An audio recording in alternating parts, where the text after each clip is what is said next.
I'm so excited to introduce my guest today. This is Deija Peterson. I've known Deija we were in this neighborhood for about 10 years. And I knew Charlie before she was even born. I remember one time that when you guys were planning to have Charlie and you were in the struggle of having Charlie. And I remember I was going through, or just gotten Noah, and was in that same struggle. I was just like, oh my gosh, does anybody know how much I want this baby? And I remember like hearing you say that very same thing. Yeah. And you had her. And it just was like, she was the sweetest little thing. I mean, I remember just seeing how just watching, when you have more than one kid, you like to see what they look like when they get, and so I just remember she just remembering thinking, oh, she looks more like Ben and more like Sydney a little bit. Absolutely. And so tell me a little bit about the dynamic of your family. So 4 kids. My oldest is at college. She's 19. Do you want to look at that, or are you? You can look at, you can Okay. do whatever you want to do. You can look at that. Sydney's in college down at Dixie University. She's 19. I've got a son, Bo, who's 16, a junior in high school. Our little Abby is a 9th grader. She just turned 15. And then we had a 7-year gap, and Charlie joined our family. So I know that your other kids, watching them, they just completely doted on her. Yeah. And at what juncture? So explain what you know now is what has happened with Charlie. When you noticed an issue and what you did to go about trying to find out what was wrong with her. Okay. So I had a normal pregnancy with Charlie. She was born full term, vaginal delivery. We had no issues with Charlie. And at 9 months, she started doing this weird thing.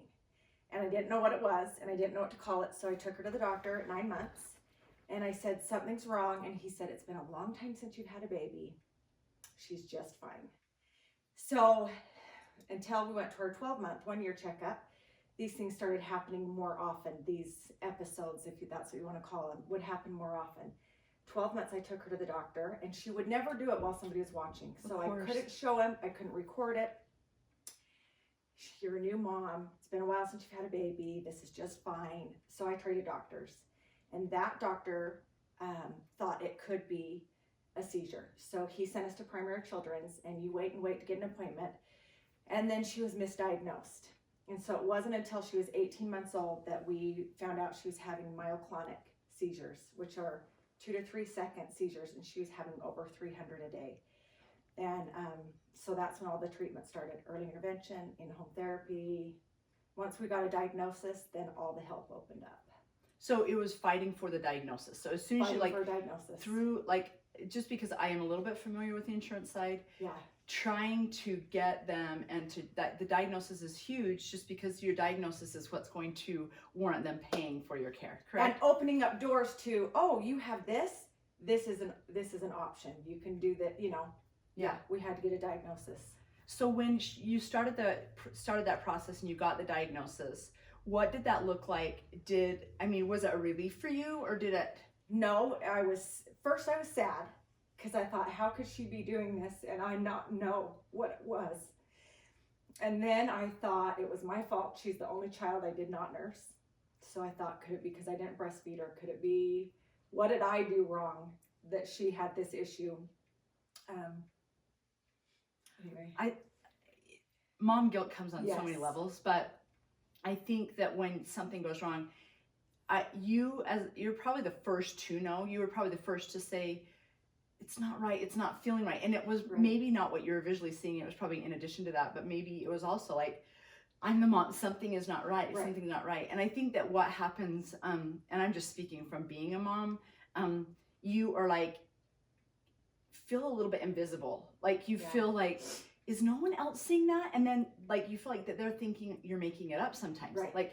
Like the doctor that says, you're a little bit condescending, saying, you're a new mom, you've probably forgotten this in 7 years. You're like, no, that's not what's going on. Well, you would second guess yourself. When I had never known somebody to have epilepsy, so I always assumed it was this drop seizure, convulse, it lasts a few minutes. And where hers were just seconds, there were times I would be like, did I really see that? Did she really, I self-doubted, but I knew something was wrong, and doctor didn't help. So I wish I would have been stronger to begin with. but that took some It breaks time. my heart, like when I hear it, but I totally understand where you go in that moment. So you get help. These options open, but still, she's still experiencing these things. So you have to go through like trying different medications, and those come with their own set of things. She did 5 medicines before we got the seizures to stop. One of them caused her, took away her ability to sweat. We're an outdoor family. We swim, we hike, we boat, we four-wheel. We could not take her outside. Sporting, my kids are involved in sporting events. One of us would stay home in the air condition with her because she could not sweat, she could not regulate. That was a side effect of a medicine. One medicine she was on caused migraines. So she would lay in bed for 28 hours and not move a muscle because her head hurt so bad. And so the battle with epilepsy medication is finding a medicine that stops the seizures with the least amount of side effects. So what side effect can you live with to stop the seizure, and what is it worse to seize? And anyway, it's a nightmare. Medications are a nightmare.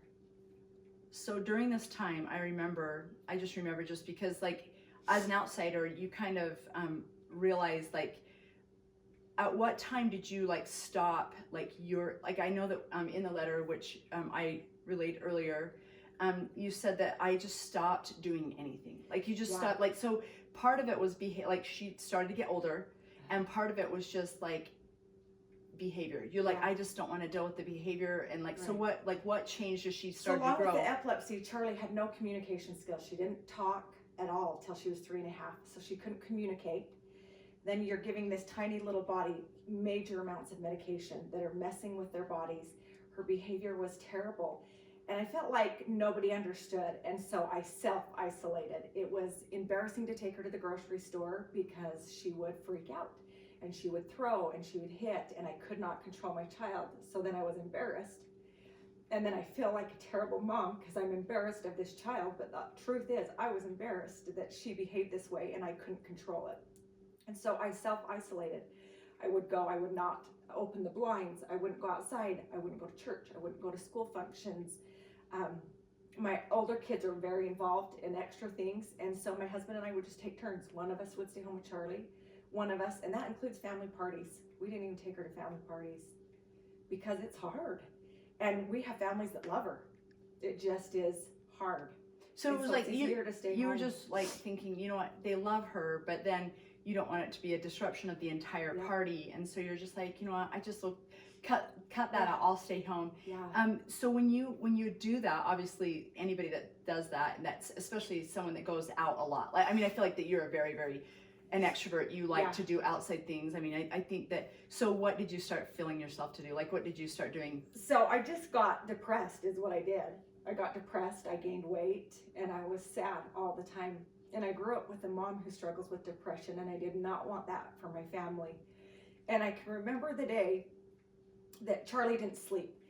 Her seizures increased 10 times when her brain tried to slow down to fall asleep. So she'd fall asleep, and then her seizures would cluster. So she didn't sleep hardly at all for the first 5 years. And so I'm exhausted. I'm not sleeping. My husband and I have no relationship. And you're not active anymore because you're a very active person. I remember. I'm inside. And the depression hit, and one day I got the big kids off to school, and I laid in bed with Charlie, and I thought, epilepsy wins. And I laid there and I thought, that's not okay. I have to do something. And so I did. I got up and I took her for a walk, and I just was like, we're gonna fight. And then it was after that friends came to the rescue. And I know in a part of your story you were saying that that I know the only reason I can say this is that I'm very much this person. You are a doer. I've watched you for years. Do, give. I will help. What did it look like from your point of view to accept that help? Like I remember, and like this is a tender story between she and I I want it to keep pretty tender, but I actually came at one juncture, and I like was just doing my bringing gifts to the neighbors for Christmas, and I just met you at the right time. Like when the storm had just kind of come. It came to a head. I am happy to serve, but people would say, let me help, let me bring dinner. And I'd be like, no, I'm okay, I'm fine. I never let anybody see what was going on behind the closed blinds, ever. And when you showed up with the Christmas goodies, my husband and kids are at a family party, and I'm home with Charlie. she started hitting you, and I'm trying to apologize, and I just couldn't contain it anymore. And you said, I'm gonna help. You didn't say, can I help? You said, I'm gonna help. And I just said, yes. I got to a point where, but that is hard. And that's the key to people really want to help, and getting to the point where you hit rock bottom, that when somebody offers, you just say yes. Okay, you submit. Like, you know, I think one of the things that I've always said that is like, I think most people are like this. They do want to help. Sometimes bringing you another plate of cookies might not be the thing. You're so excited about the thought. You're like, thank you for that. And you put them on the plate, the counter with all the other cookies that have been brought. And I think that that's the problem, is when people are drowning, they're not going to say, hey, will you please send me that life preserver? I really don't think that they know, but I think when people want to help, sometimes you're running a huge risk by saying, this is how you can help me. Right. But being in a situation where I knew how I needed the help, is I needed some time just to like literally do my own thing for just a minute, because everything was about everybody else. And, you know, I had a husband that traveled a lot, and kids that I had already put so much pressure on already to watch my little boy when I went to work, and to like literally take on motherly responsibilities. I couldn't ask him to do one more thing. But that was the thing that I needed the very most, is to like have. And so when we put that in place, where different moms would take her for an hour or 2 hours. I know very first when you started that, it was very difficult. You like the whole time you're like, and should I come back right now? Well, and I felt like I needed you guys to sign a waiver saying, okay, she's gonna hit, she's gonna bite. Hey Turbot, she might put a hole in your wall. And oh, by the way, my 5-year-old is not potty trained and is still in diaper, so you're gonna have to change her. That's very hard to say. Here she is, because I can hardly handle her, and I love her. And just send her to you, and know she's going to do all the same things. And again, it's embarrassing. It's hard to let somebody see what I'm really dealing with, but I was desperate. I was. So just for those moms who are struggling, when Deija came and there was a group of women that filled my entire living room that were very excited to help, and were very excited to be there. And we, like, when this is what she did. I said, be candid. Tell them her needs. Tell them what to do. Tell them how we can help. And so she told us that. She said, these are some things that may happen, and this is what might happen.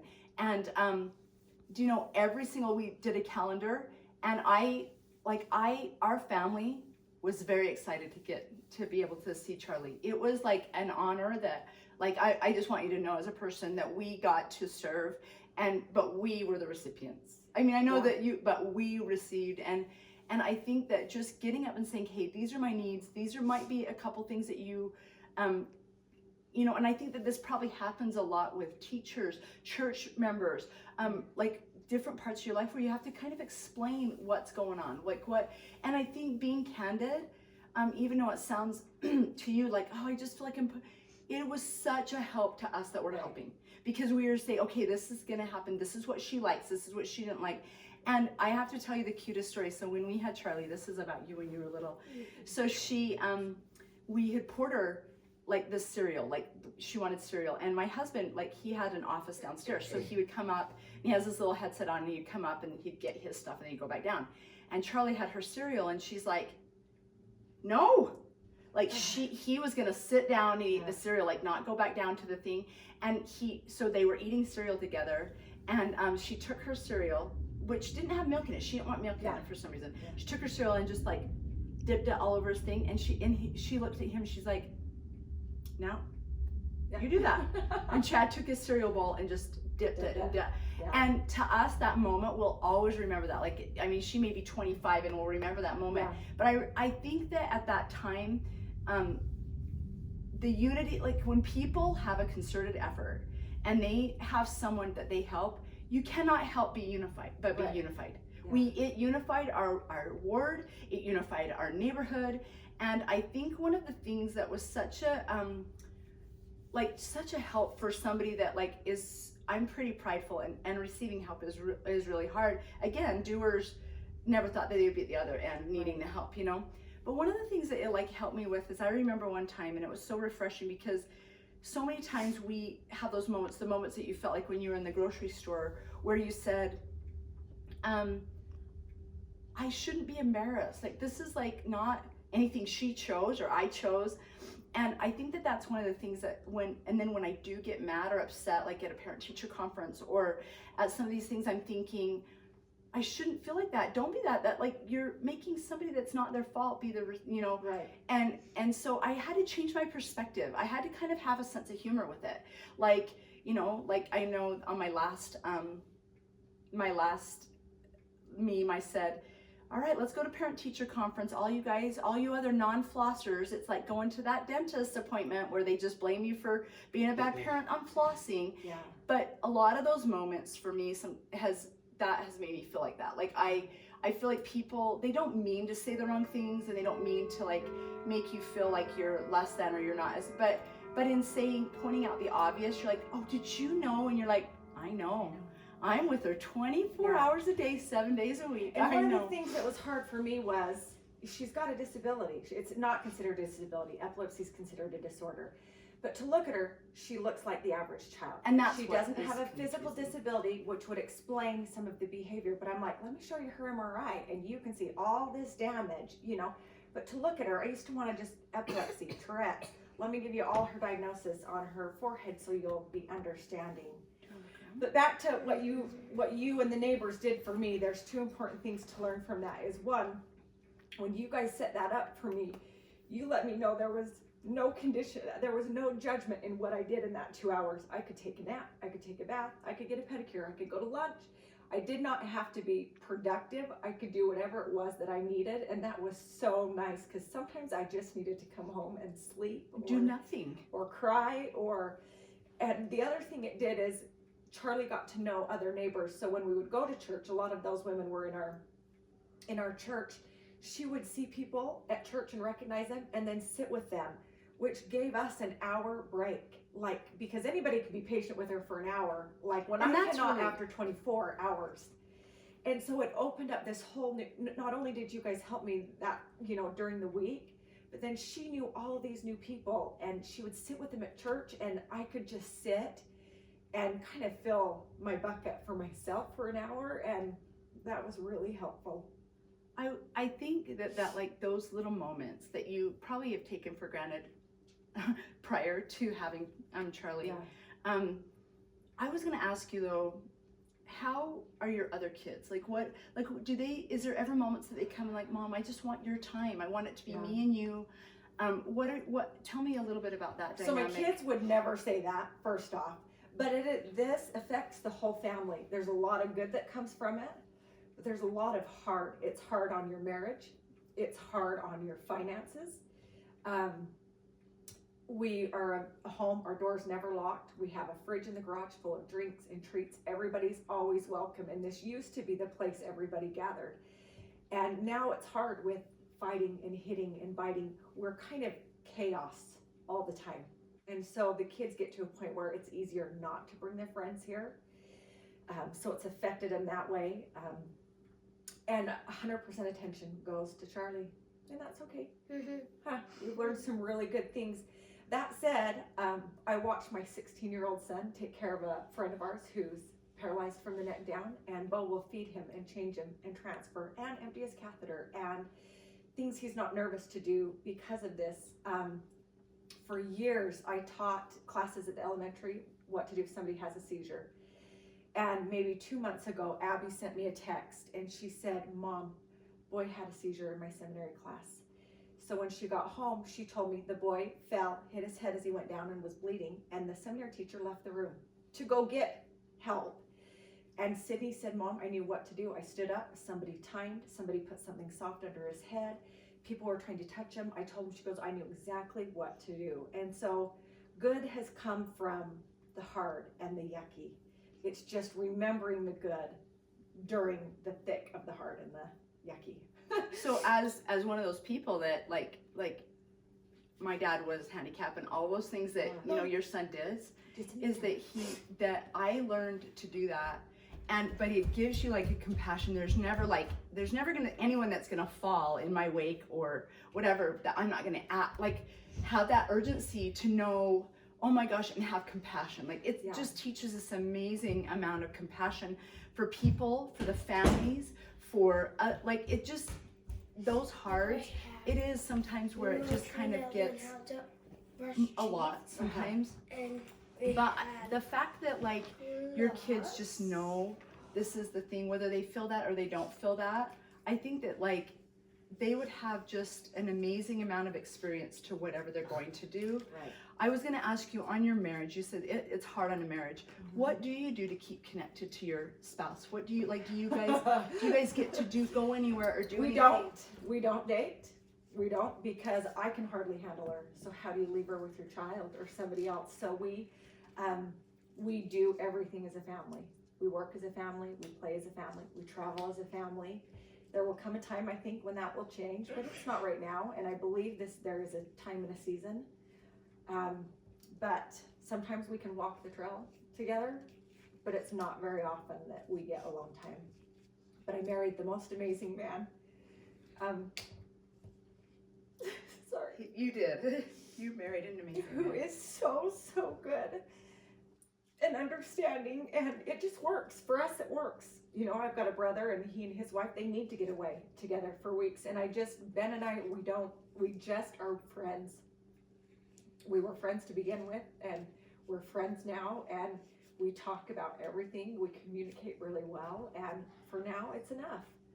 You know, it'd be nice if it were a little different, or we could get away for a weekend, but we don't.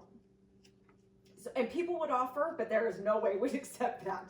We just wouldn't. Not even on a night, like on a night basis. Like, I mean, I know that like even your kids, like Abby or like one of your older kids, if they were able to stay here because they know the routine. Yeah. Is it that case where you just don't dare ask them to do one more thing, or is there sometimes it's that they can too, help you? and you never know. Like some days are so great, and then you never know what the trigger is. I knew what triggered the seizures, but the seizures have stopped. Now it's all sorts of other issues, and we never know what's going to trigger her. And when it's bad, it's bad.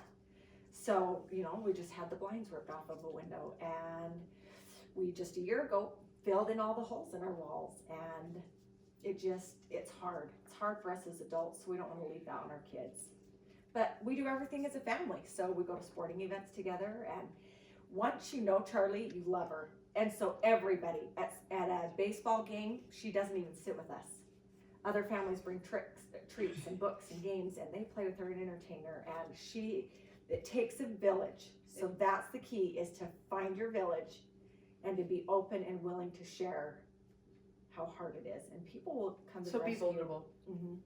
So one of the lady that did send the original letter, I think is in the starting, like where you were when you very first started. And I think if a person doesn't have church, or they don't have really, I think of military families a lot, so that move around a lot, and that maybe don't have that. They may have a unit like once they get there after they learn people, but what are resources that like you would say if you are not a church goer, or like would you say go through the city? Like what would be some way that you Charlie plays adaptive sports, which our city does not offer. So I called all the surrounding cities in our county until I found a city that offered it. And so she plays baseball, basketball, soccer. She does it all. And that gives you a group of people, different diagnosis, but the same group of people who understand. So when you're sitting and these kids are playing their game, they're saying, oh, did you hear about this? Did you hear about this? This dance company offers a dance class free to special needs kids. This theater teaches a special needs play in the summer. Most things are no cost. Our local university offers free therapy on Tuesday nights. And we were on the waiting list, but once we're there, you don't age out till you're 12. So every Tuesday. And this is through Weber State University. So how do they find out about that? So do you go, is there like a particular, like is it just by word of mouth? Word of mouth. Somebody in Charlie's class told me about that. So it's just, put it out there, look it up. Most moms are going to spend hours online looking for therapies, programs. And once you find one and you get communicating, you hear about other things that are available and open. And we, when we got her diagnosis, I joined the Epilepsy Foundation. and they send a monthly email, races, fundraisers, sporting events. We go to every Grizzly game. Epilepsy kids go for free. They get hockey. I mean, so this whole world opens up, and then you just meet more people. And I'm not on Instagram anymore, but I used to be, and I just put it out there. And moms would respond. I became friends with a mom in California. And you just, once it's out there and people know, help comes. You just have to be willing to listen. When I was really struggling, I told her preschool teacher, I'm not doing well. They retested her, and she got to go to preschool every day instead of 2 days a week. So that gave me a break. And help is there. It's just a lot of what moms are already doing. A lot of time online, making phone calls, finding what's available. And asking, using your voice. Uh-huh. Like, I think one of the things that I'm gathering from is that asking questions and not getting just that canned answer that maybe a lot of people just say, okay, if you had stuck with the canned answer, you wouldn't have gotten a diagnosis. Right. You would have got zero treatment. And so that advocacy is really, really important, is to if you think something's off, challenge the Right. answer. Keep asking. Yeah. Yeah. And the battle never ends. So every year I fight the new teacher, the new general ed teacher, so Char can go to recess or have lunch with the general ed kids. Every year, the fight never ends. So you're either fighting with doctors or insurance companies, or you're fighting to get therapies paid for, or you're fighting the school.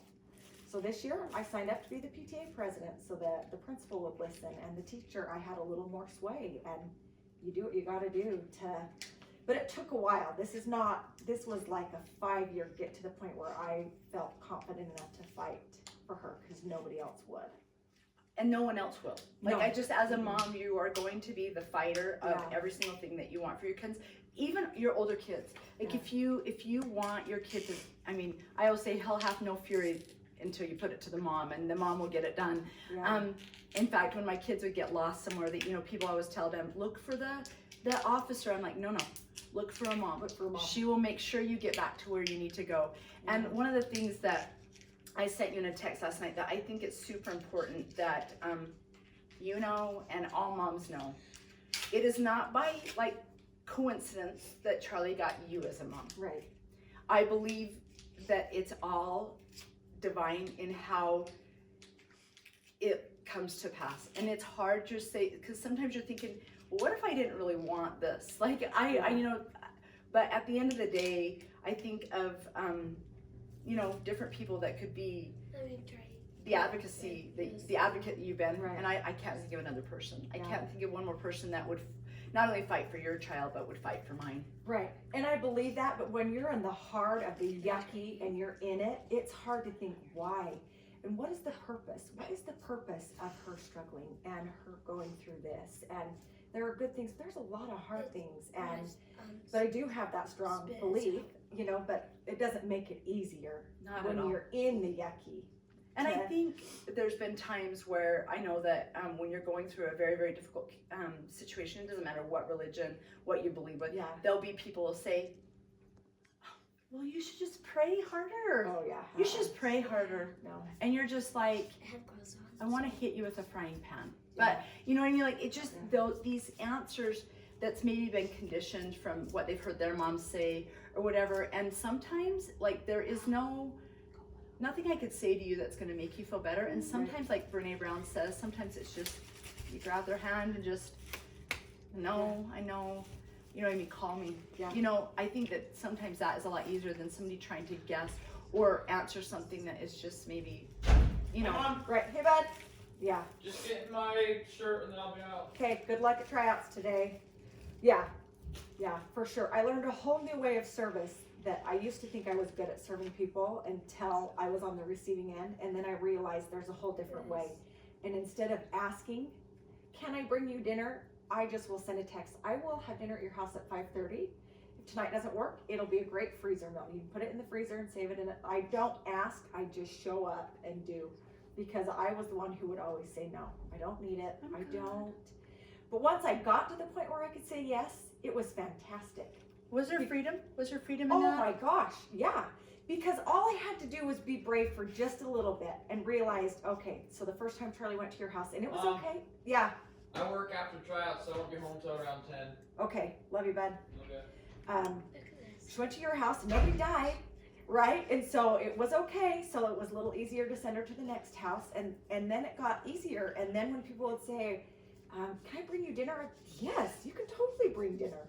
Like, yes, I could use a drink. And it just was freeing, you know, because everybody struggles. I would never judge somebody, and I would do anything to help anybody. And so if I want to do that for somebody else, I have to also be vulnerable. And I have to experience hard things so I can relate to other people. And everybody's heart is different. A heart is hard. But have you noticed that with this struggle, or with any struggle really, that one of the things that I've noticed, like as I've gotten older, that wounds kind of recognize wounds. Like you could see somebody and they look very put together, and something maybe when you're watching them hear some information and their reaction or whatever, you think there's something going on. Yeah. There's something, like there's a struggle there. And I think that that's like, I call it a gift. It's something that like I would have probably not known if I didn't see someone struggle or have been in a struggle. So you recognize it pretty instantly, right? Yeah. And I think you could go door to door and everybody has something that they're dealing with, if they're honest. And if they're not, yay for them, because their turn's coming. Everybody's going to get something. We just need to be nice, because everybody is struggling at some point. That is it. I think that is the one thing that is, if I could just say it over and over again, is that everybody is struggling. Yeah. Like the last thing that I wanted to ask you is that when you've gotten the help, and when all is, you know, even with all that help, I think that it's really important for people to know, we're not saying that all your stuff goes away. Like, No. like just because people have helped and there's all these resources and there's whatever, there are days that are just hard. And are there days that you sit and cry with her? Yeah, or Sunday was a bad day. And she says, why are you crying? And I says, because you make me sad. Like, we're pretty open and honest that we still have hard days, and we're still working with doctors to figure out what it is she's going through and how her brain works and trying to figure her out. The heart does not go away. Does she recognize, like, even in like the capabilities that she has, like when you're crying, does she understand cause and effect? No, not at all. So that's hard. Yeah, we can't bribe her. We can't say, if you do this, you do this. We just don't understand how her brain works all the way. And some things will work, and then in a couple weeks, that won't work. So trying to discipline her or teach her things. She wasn't potty trained until she was 6.5. It took years of potty training for her to finally understand and be able to feel what she needs to in her body. And Will there ever be a moment, I know that one time, like, this is not in anybody that had disabilities, but when you see your kids, like, just by watching you over and over and over again, are there times that you'll see her, like, go and give another kid something, or like there'll be kindness that you're like, that actually did not come from her ability, like that Right. was literally her seeing and seeing and seeing consistency yeah. over and over again. Have you ever watched something that's like Well, that? what I love about Charlie is she thinks everybody's her friend. She really does. And she won't remember your name, but she will, if you were kind to her, she'll remember you forever. She'll go sit with people, hug people. And when we drop her off at school, she runs and she plays on the playground, goes in with her general ed class, and then gets dropped off. And kids are kind to her, but when we drop her off, she runs to the first group that's there and just talks. And I think, what is she saying? And I wish I was like that. I wish I was more comfortable just to go up to anybody and think, oh, you're my best friend, you know, just talk. Because she doesn't have an understanding that she's different, which is a blessing. And she just thinks everybody loves her, and she's good to most everybody. I really honestly believe this, like, and I know everybody has their own, but I believe in the state that they are sent to us on the earth, that they really, like, are the all-knowing. I Yeah. believe they've been put in a body that is difficult, but to me, you know, when you go to the other side, if you believe in a higher power and you go and you get to the next place, I believe they will be a hierarchy. Yeah. I believe the people that have struggled here and that have maybe had that little protective bubble of not knowing, thinking that everyone is their best friend or whatever, I believe that the reason why Heavenly Father did that is because he he's already given them a state that is really hurtful and like they're at at this side.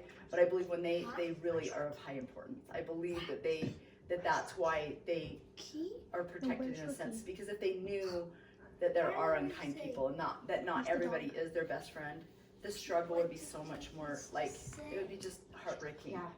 Yeah. Kids are good to her though. She came home this last week. I've got 2 notes on the fridge. One girl in our class wrote a note to Charlie from Emery, and I don't know who Emery is. And she said, "You are one of my best friends." And Charlie was so excited to bring home the paper. And then a few days later comes home a paper to Charlie from Emery. "I wish I could sit by you every day." And I've really thought about that the last few days. Who am I sitting by? You know, when I'm going to a function or somewhere, am I sitting by somebody I know, or am I finding the one who's sitting alone? And I'm gonna frame them. We just got them sitting on the fridge. They're the cutest little things. And I think kids are so kind naturally. And I think sometimes we lose that as we get older.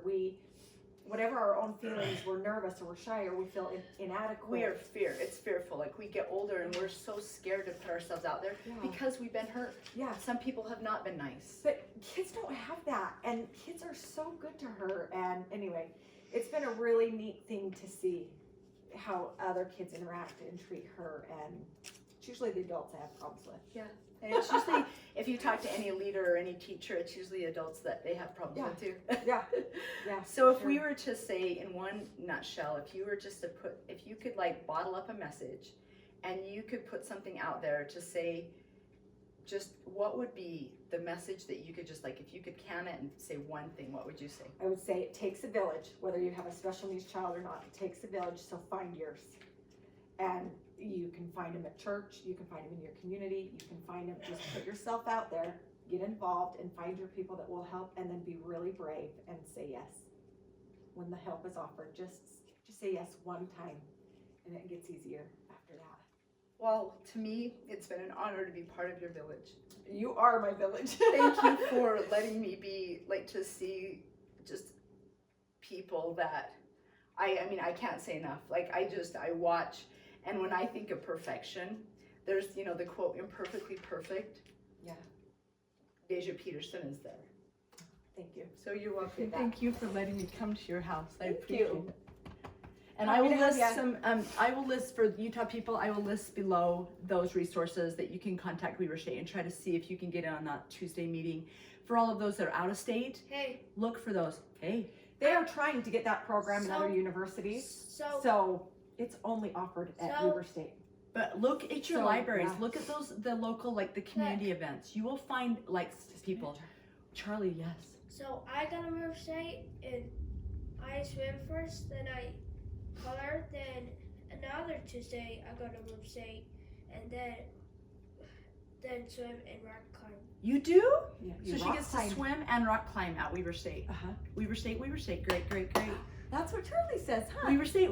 Great, great, She's great. even wearing a Weber Yeah, State you are sweatshirt wearing a today. Weber State sweatshirt. Huh? Well, that is awesome. Thank you so much. I appreciate it. And I'm gonna, like, before I leave, I'm gonna get a picture of that cute little note from that little Yeah, girl. I'll show you. And I did pull some pictures. Oh, I want Of, to see like, the pictures. Charlie, that's when we got Rookie, but this is one where I say she'll cry and he'll just sit there with her.